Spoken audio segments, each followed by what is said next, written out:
Hi there, my friend. I'm so happy that you showed up today. I'm even happier to see all the love you've been showing me with your comments and your thank yous. It really brightens my day. So keep them coming, and thanks to all of you. It looks like I'm helping many of you, and that is my goal. So thank you for your kind words and comments.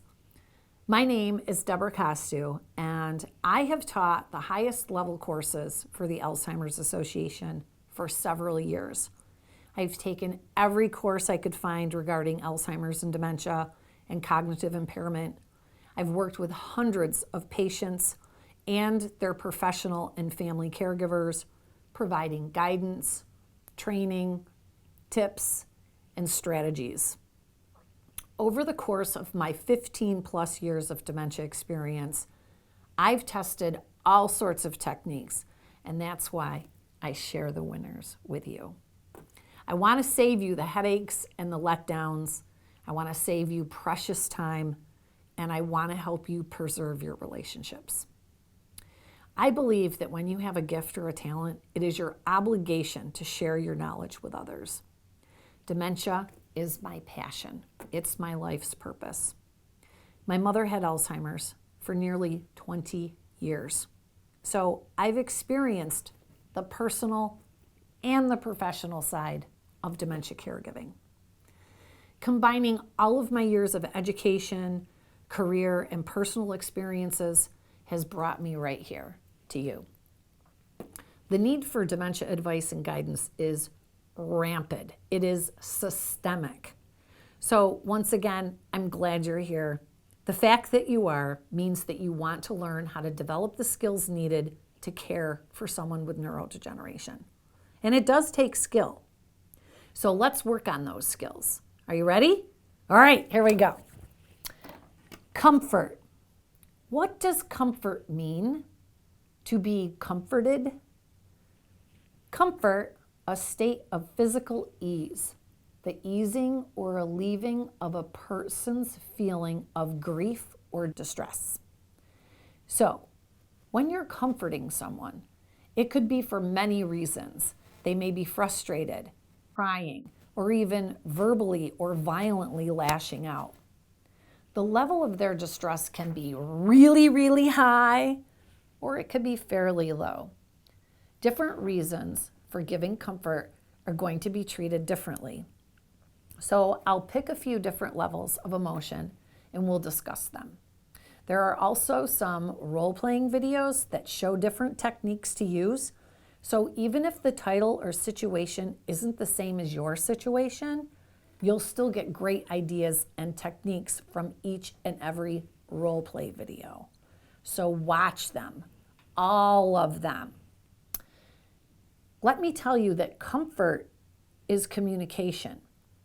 In order to comfort someone, you have to be able to communicate. Comforting and communication is way more than just words. Communication involves touch as well. So we have to pull out all the tricks when providing comfort to someone. Believe it or not, only 7% of communication is verbal. Seriously. 55% is our body language and 38% is our facial expressions. That means that over 90% of communication is nonverbal. Wow, 90%!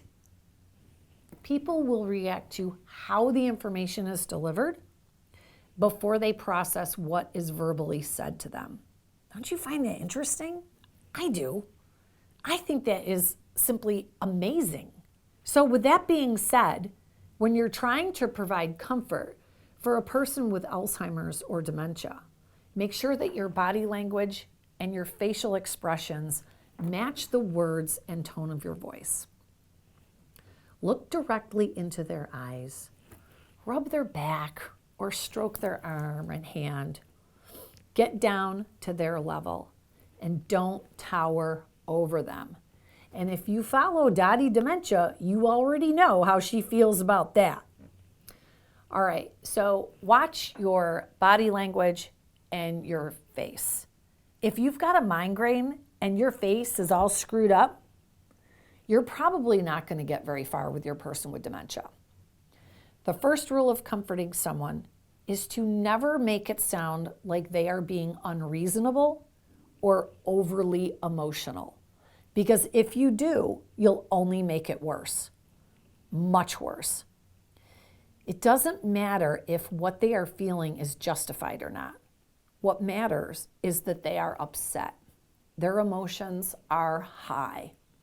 When you tell a person it's okay to feel what they're feeling, it encourages them to stop fighting to justify it. Let's pick a few different emotions and come up with some plans to comfort them, to comfort with success. Let's go for frustration first. We all know that people with dementia get frustrated pretty easily. They get frustrated over many different things. It's easier to comfort someone if we know the reason behind the frustration, but we might not always be able to figure that out. They might become frustrated if the task is too difficult, or maybe the caregiver is going too fast for them. They could be getting frustrated if they can't say what they mean or find a word. They might be frustrated with the environment. Maybe there's just too much stimulation and they feel overwhelmed. Whatever it is, providing comfort should never make a person feel like they are being unreasonable or upset about something minor, because to them, it's not minor, it's monumental. We have to let them know that we get it. Let's say your person is having trouble finding the right word and they're getting frustrated. You've tried to fill in the blank, but it's still not what they were trying to say. Let them know that you care, that they are frustrated. You could say, "I'm sorry, it'll come." Or you could say, "It's not that big of a deal. I've had that happen to me too." Letting them know that they're not alone makes all the difference in the world. When a person with dementia is struggling to find a word or a thought, try not to jump in too early. A person with dementia may be thankful that you are helping them, or they might get angry that you didn't give them enough time to respond. So you have to kind of feel them out on what they like best. If a task is too difficult and they're getting frustrated, again, knowing when to jump in, if you go in too soon, they will get more frustrated. And if you wait too long, they'll get upset. So it's all about learning as you go along. But if the task is too difficult and they're showing signs of frustration, you can comfort them with a gentle touch and a nice smile and say something like, "May I help?" Ask permission. This gives them a feeling of control. You could also say, "You know, that gave me trouble the other day too." So those are just a few quick ideas to provide someone with soothing, encouraging words when someone is frustrated. Next, let's see. I'm not going to go over comforting someone who's looking to go home or exit seeking, because I have a whole entire video on that one that you can watch. But you can get some great ideas from that video also. All right, let's comfort someone who is crying or anxious. Maybe they're shadowing you. When you are attempting to comfort a person with dementia, try to transition or engage them into an activity. Caregivers don't give learning activity strategies the attention it deserves. I have a 3-part video that I swear should be the #1 watched video in my repertoire. But just saying, you gotta watch those. If you're not, you're missing out big time. Anyway, let's say your person is crying or anxious. Again, using your soft voice, wrap your arm around them, right? They need a sense of security. So hold them. Put your head on their shoulder. Stroke them. Talk calmly. You can ask them what's bothering them. But for this scenario, we're going to assume that they can't communicate the problem to you. You're going to provide comfort by saying, "I'm here for you. I'm not going anywhere. I'm your bodyguard. Wow, do you like those? How about saying, you know what? Sometimes I feel like that too. How about we watch out for each other? We'll be buddies, you and me. No one can touch us. Let's pinky swear. I got you. Don't worry. Great. These actually work. I'm telling you, it really does. Try it.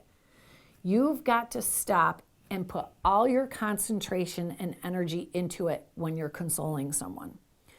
You can't be distracted when you're applying these techniques to a person with dementia because they won't believe you. Put your heart and soul into it. So with that technique or strategy, it's all about joining together. Buddies, friends. Don't we always feel more confident when we are surrounded by those who have our back? What can't we accomplish if we are in the company of those who support us and are cheering us on? We got this. My catchphrase, together we can. The whole point of comforting someone is to lighten their burden or suffering. Because the person is working with a compromised brain, we can't talk it out or help them make sense of a situation. So we need to concentrate only on their emotions and attempt to make them feel a sense of security. In most cases, when a person with dementia is emotional, it's because they are afraid and they feel alone in their situation. They can't find a way out on their own. It's up to us to build their confidence. It's up to us to provide a sense of security.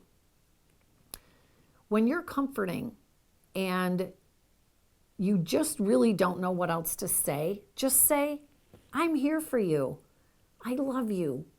You can count on me. This is hard stuff. I'm sorry you're having a hard time. I have a very extensive list of appropriate sentences and phrases for you on my website at answersaboutalz.org. Just go to the website and you can download it and print it. I'm Debra Costu. It was fantastic seeing you today. Please make sure you subscribe.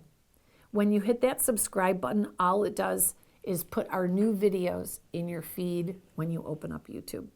And remember, together we can. Are you drowning in dementia? Are you just trying to survive another day? Is your relationship with your person with dementia suffering? Then make sure that you hit the subscribe button so that you can keep up on all the most current strategies and methods that you need to survive another day. Visit us at answersaboutalz.org to access even more training programs designed just for you in mind.